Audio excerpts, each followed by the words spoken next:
Welcome to the Military OneSource Podcast. Military OneSource is an official program of the Defense Department with tools, information, and resources to help families navigate all aspects of military life. For more information, visit MilitaryOneSource.mil. Welcome to the podcast. I'm Bruce Moody. Today, we're talking about sleep, something we can all relate to. We don't get enough. We struggle to fall asleep. We struggle to stay asleep. We stress over sleep. And then there are the commercials with the sleep products, and they all have the obligatory scene, the same scene, the person waking up in the morning sun, the chirping birds, they got the sleep that we all crave. So we're going to talk about sleep today, and we're going to talk about sleep in our stress-filled lives, particularly our military lives, and how we can fit sleep into it. So our guest today is Corinne Smith. Corinne is with the Prevention and Education Program at Marine Corps Base Camp Lejeune, New River in North Carolina. Corinne, it is great to have you with us today. Thank you. I'm so excited to be here. We are excited because we've been wanting to do an episode on sleep. Specifically, how do we talk to sleep to a military audience? So with that, what I'd like you to do is kind of describe your background and sort of, what's your cred on this topic? Absolutely. Well, I am, like you said, I'm a licensed clinical social worker. And for the past 10 years, I have been working here on Camp Lejeune, New River with Marines and sailors.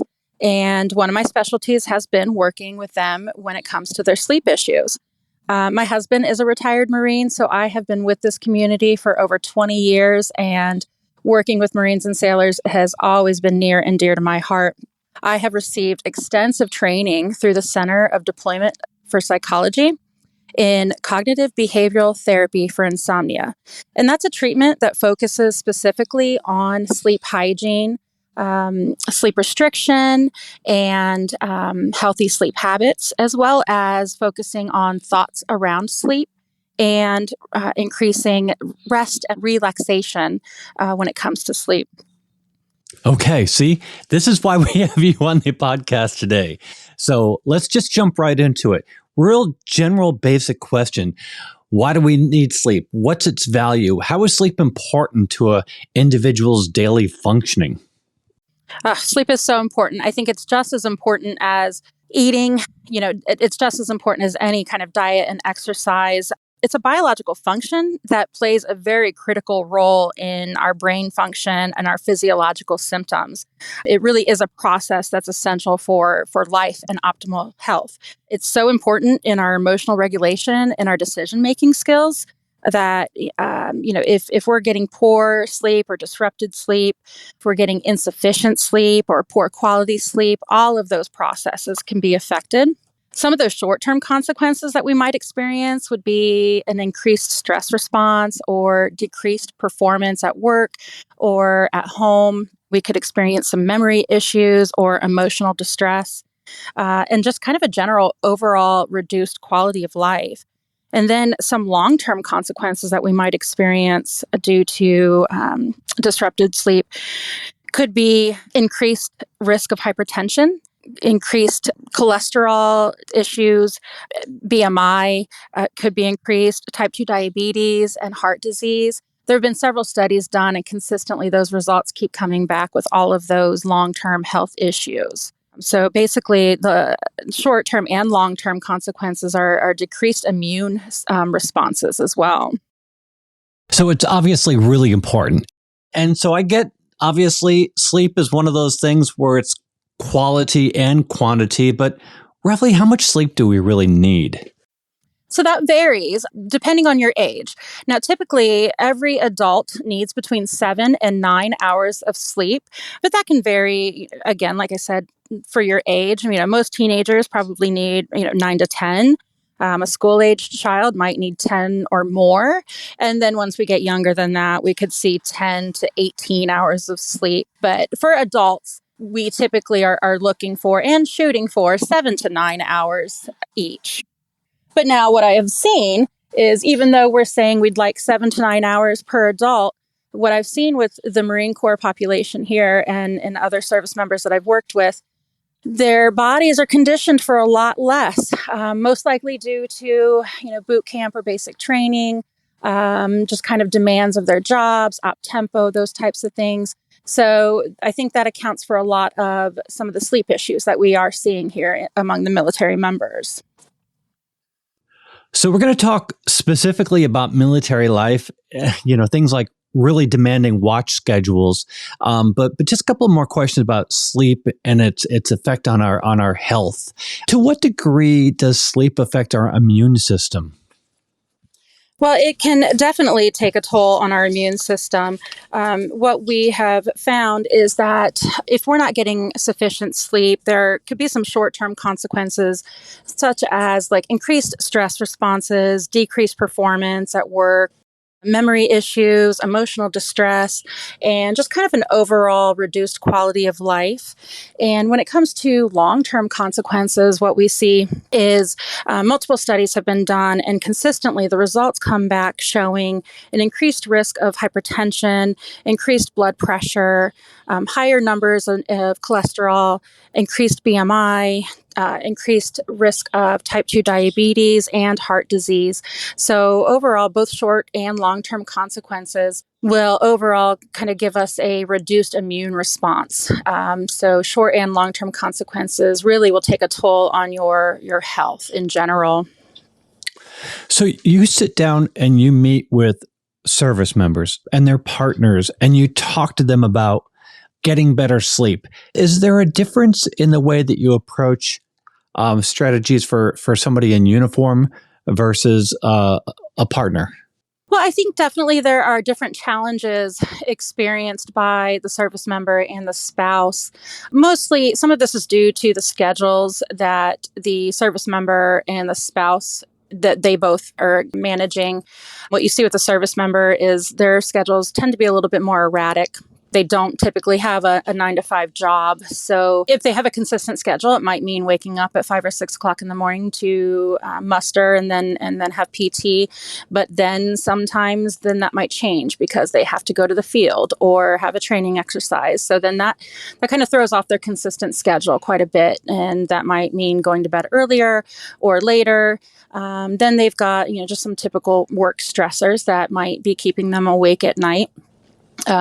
Then they are often dealing with going on duty, 24-hour duty. So then that will also disrupt their normal patterns of sleep. Those are things that typically a civilian spouse would not be managing. But on the other hand, a spouse would be dealing with some challenges, with some stress and anxiety, being at home with the bills and the children, kind of managing that household, I think comes with some increased stressors as well. And then some of those stressors that are unique to the military life, worrying about the spouse that is deployed or on ship with little to no contact. I think that can increase some anxiety, which then also leads to some sleep disruptions as well. Okay. So let's talk about some of the things we do immediately before we hit the pillow, those pre-bedtime habits. And I want to go through a couple of them. And first, you mentioned about stress and crazy changing schedules. And I will admit to having those kinds of experiences and then turning to melatonin. So talk to us about melatonin as a supplement. Right. So first thing I want people to understand is that melatonin is a natural hormone that's already found in our bodies, and it's very responsive to sunlight. So, when the sun comes up, our brains are signaled to stop producing that hormone. And when the sun goes down, our brains are signaled to start producing that hormone. So that's a natural process that already occurs in our bodies. And the concern is when we start to buy a hormone supplement over the counter to kind of help with that process. None of these supplements are checked by the FDA, and some of these supplements are only checked by the United States Pharmacopoeia. So some of these supplements may not even contain what they say they contain. So that can be very concerning. And then I think there's also kind of a question as to, is there some validity to buying a hormone over the counter?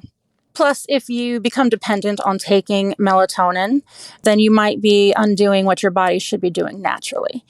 And then in addition to that, you should only be taking a certain milligram of melatonin a night. And I think some people might not know that and might be kind of going over the recommended dose of melatonin per night. And then they kind of wake up feeling groggy the next day.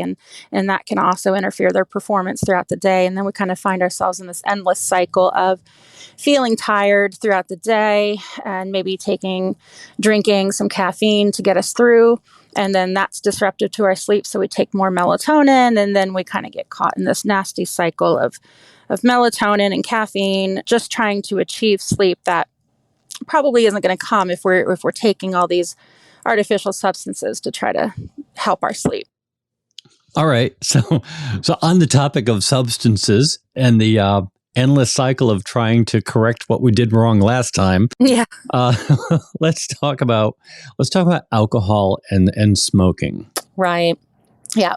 So I love to go over the subject with the Marines because this is a very common issue with these guys. There's no secret. The alcohol will make us feel sleepy and help us fall asleep. But the problem there is that as our body starts to metabolize that alcohol, it does become disruptive to our sleep cycles. And it does interfere with the ability to move through those sleep cycles properly. So we don't necessarily move through those deeper levels of sleep that we need. And we kind of stay in a shallow level of sleep. And we have to remember that there are a lot of restorative qualities to sleep, both physically and cognitively. So if we are drinking to excess and then going to sleep, and then as our body tries to metabolize that and it disrupts our sleep cycles, we're not going to get that restorative process. And then the next day, we're going to feel a little foggy and our bodies might be a little achy because we didn't get all that restorative properties that come from sleep. And that's in turn why a lot of us feel hungover. Might not be the only reason, but it is part of the reason. And then when it comes to smoking, so the recommendation when it comes to alcohol is that you really should cut that off by dinner time. And with smoking, you should be cutting that off 2 hours before bedtime. The reason for that is nicotine is a stimulant. It does stimulate your nervous system. I always try to remind these guys that if you're out in the field, if you're on duty, if you're on a long road trip, you tend to smoke more because you want to stay awake. So why would we want to do that right before bed? And then the pushback I get from a lot of guys as well, because it relaxes me and helps me fall asleep faster, which I understand. But then what I try to explain to them is really the act of smoking. Nowadays, no one really smokes in their homes or their cars. Everybody goes outside to the smoke pit or to their front porch. So really what you're doing there is you're doing a deep breathing exercise. You're removing yourself from the people or things that are stressing you out. And you're taking a deep inhale and a deep exhale. And that, in fact, is a deep breathing exercise. And that's what's really relaxing you, not the actual nicotine or the smoking or vaping. So I try to remind the guys that, if we can try to cut smoking out at least 1 to 2 hours before bed to kind of let your nervous system calm down a little bit and do some deep breathing instead and see how that helps with rest and relaxation prior to falling asleep. All right. So the other thing that keeps us occupied during the day is our devices, our digital devices. We don't have downtime anymore. We shift from one device to the next. And sometimes the last thing we do before we turn out the light is take that device, turn it off, and put it on the bedstand. So how are these devices interrupting our sleep? Yes, these devices are so brutal to our sleep, which is unfortunate because you're right, they are everywhere.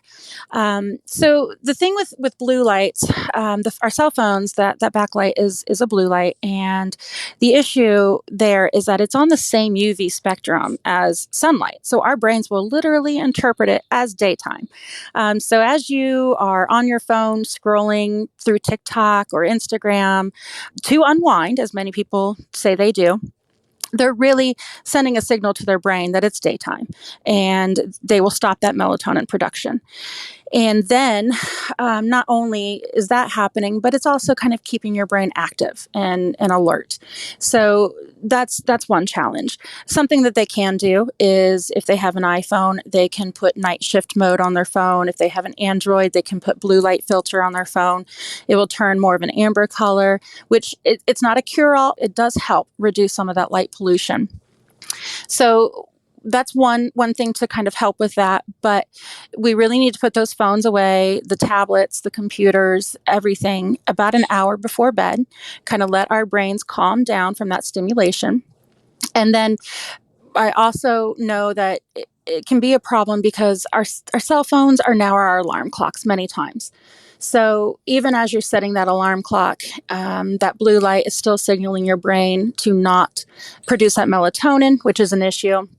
So, try to do that earlier in the evening. Or one of the other issues that I commonly encounter is a lot of Marines that I work with, they really have an aversion to silencing their phone because they know that if a text message comes through, if there's some kind of call to command, then they have to respond to that. So they're always kind of on alert. So what I try to suggest to them is to silence their phones, but maybe enable some push notifications for specific people. That way they can rest easy knowing that they're not going to be bothered with that phone buzzing all night unless it is an important message coming through. All right. So we've covered melatonin, smoking, alcohol, and our digital devices. And so we have that locked down, no problem. Now, food, what we eat, how much and when is going to directly impact the sleep that we have. Talk to us about that, please. Absolutely. Yeah. So certain foods and drinks can make it easier or harder to get the sleep that you need. And in addition to that, maintaining a healthier body weight is associated with getting enough sleep.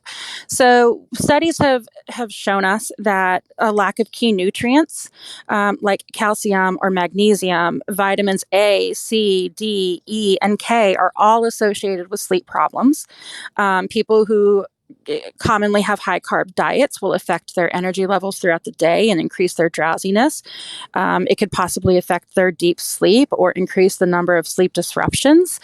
So those, your diet throughout the day can directly affect your sleep at night.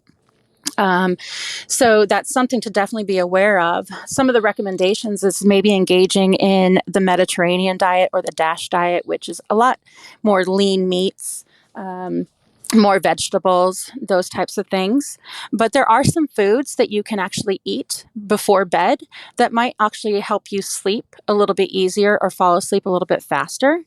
Some of those foods, for example, would be walnuts and almonds. Those help produce melatonin or tryptophan and magnesium, cheese and lettuce. You could even make a small little salad with walnuts, almonds, cheese, and lettuce. Just kind of avoid that high-fat dressing. That all of those things together might kind of help produce all those chemicals that you need to fall asleep faster and easier. Some other things like bananas or cherries, those will also kind of help produce that melatonin that you need. And then, of course, chamomile tea. Those herbs, they have a mild, tranquil property to them, which can help you fall asleep faster. In addition to, they've been shown to reduce inflammation, muscle pain, arthritis, which pain is also a common issue when it comes to sleep issues. So you mentioned the tea and some of the various foods, and you make a nice reference to the Mediterranean diet. And when I think of the Mediterranean diet, I think of a lot of European cultures really work an afternoon nap or a rest, some sort of downtime into their afternoon.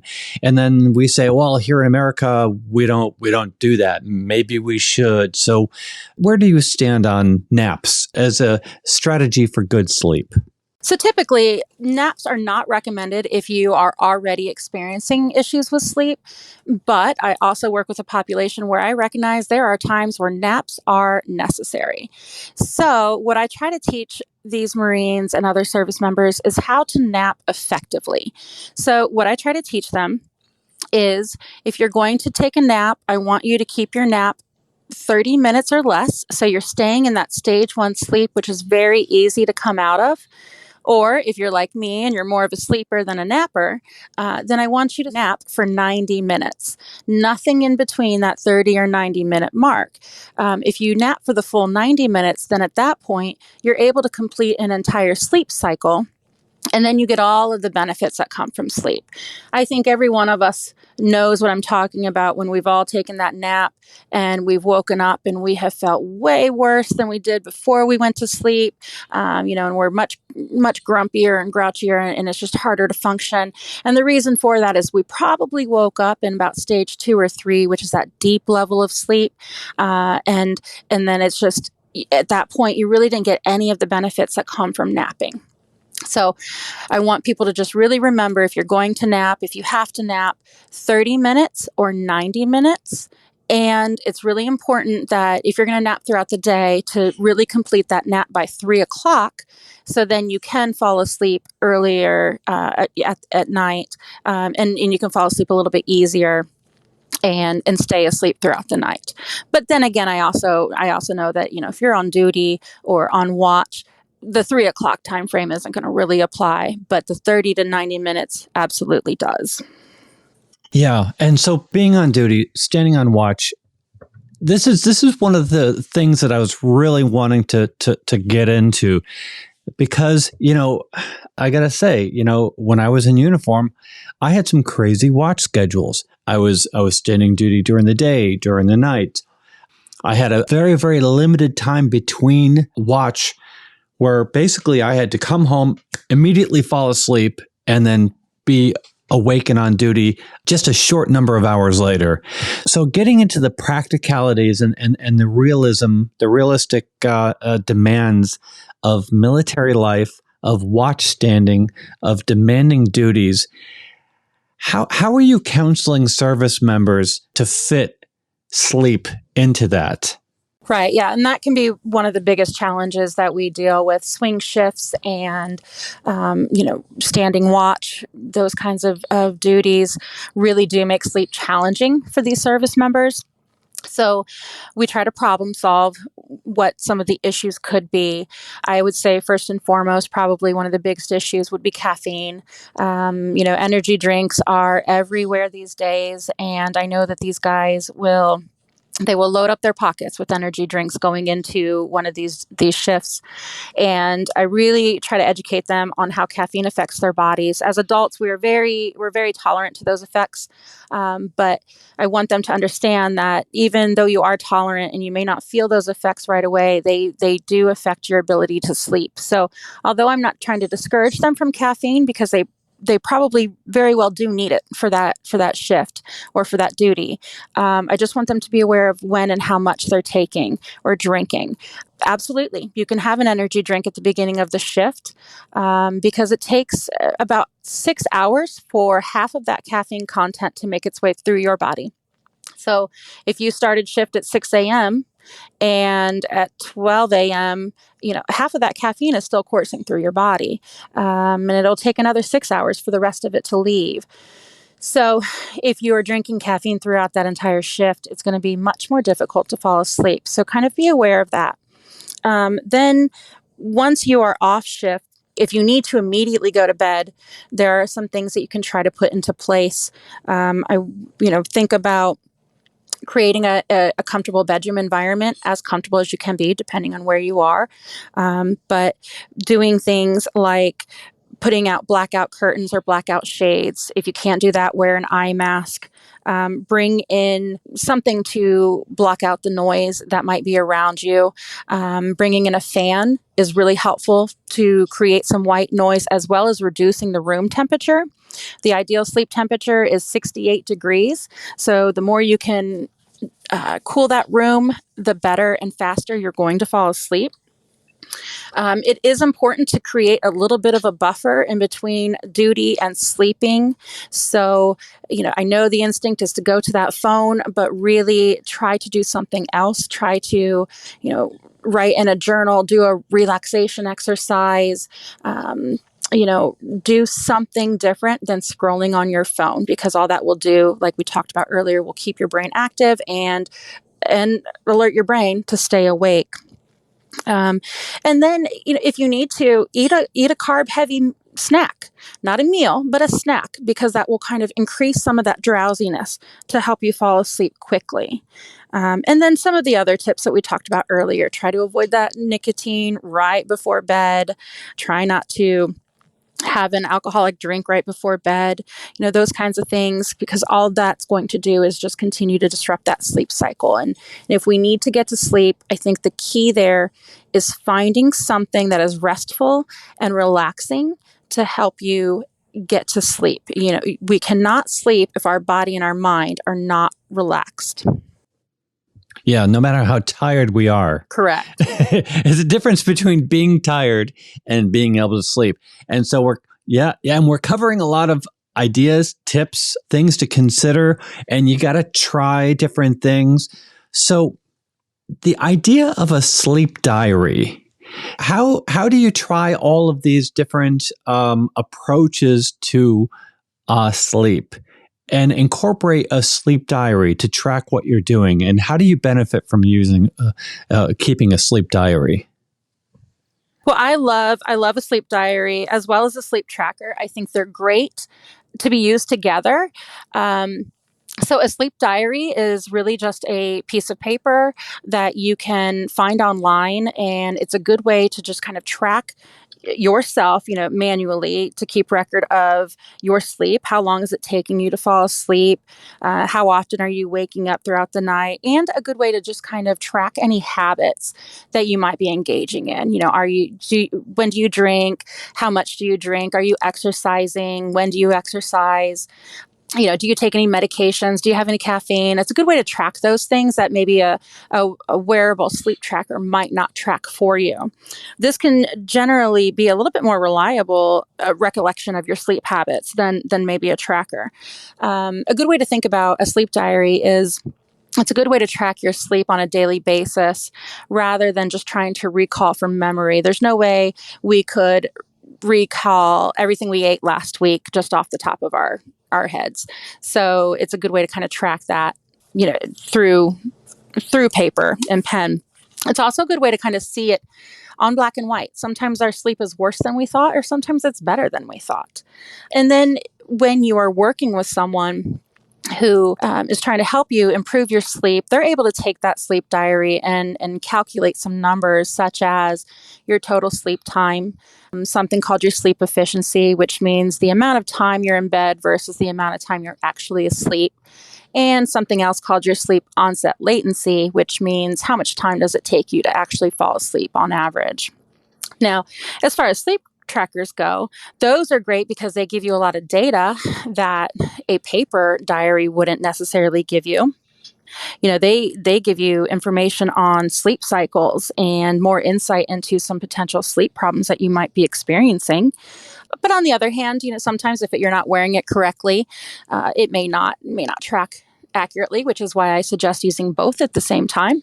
So using both, and if you're working with someone, is a really great tool to really kind of hammer down what exactly might be going on with your sleep. And from there, people can really figure out how to start to improve your sleep through the CBTI, the cognitive behavioral therapy for insomnia that I was talking about. There's a treatment that's called sleep restriction, where they take a look at how much sleep you're actually sleeping and then adjust your schedule according to that. Corinne, this has been such a great conversation. This is just one of those topics that we all want to get better at. So do you have any final do's and don'ts? I do. I would say, if at all possible, try to maintain a consistent sleep schedule. Try to make sure that you are creating a little bit of time between your day and bedtime. I've always tell people bedtime is the first time that we really get to catch up with ourselves. And then that seems to be when we have difficulty falling asleep, because that's when our mind starts to race. Start to learn how much your body actually needs to sleep. Don't spend too much time in bed if you are not sleeping. Particularly service members, if you live in the barracks, that bed is for sleep only. So what happens a lot is that bed is used as a couch. It's where they eat, they play video games, sit and talk on their phone, but that bed should only be used for sleep. So please get a chair, sit on the floor, do anything else but sit in that bed, because your brain will start to associate that bed with everything else. So that's a really key factor in trying to improve your sleep. invest in quality bedding. We spend a third of our lives in bed. Make it comfortable, make it good. Really find a relaxation technique that works for you. Rest and relaxation is not a one-size-fits-all, so it might take a little bit of practice or trying out a few different apps to find out what works for you. But there are so many different apps out there now that you can definitely explore to see what really works for you to help you rest and relax and fall asleep a little bit faster. Yeah, and without listing off any particular products, if you go to your app store and you're searching on terms like white noise or noise generators, there's a whole world of apps, and I use them, that just shuts out the world and creates a little pocket of place to sleep. So there's that. Also, in the program notes for this episode, we've got a number of resources. And Corinne, if you could talk about the Cognitive Behavioral Therapy Insomnia Coach.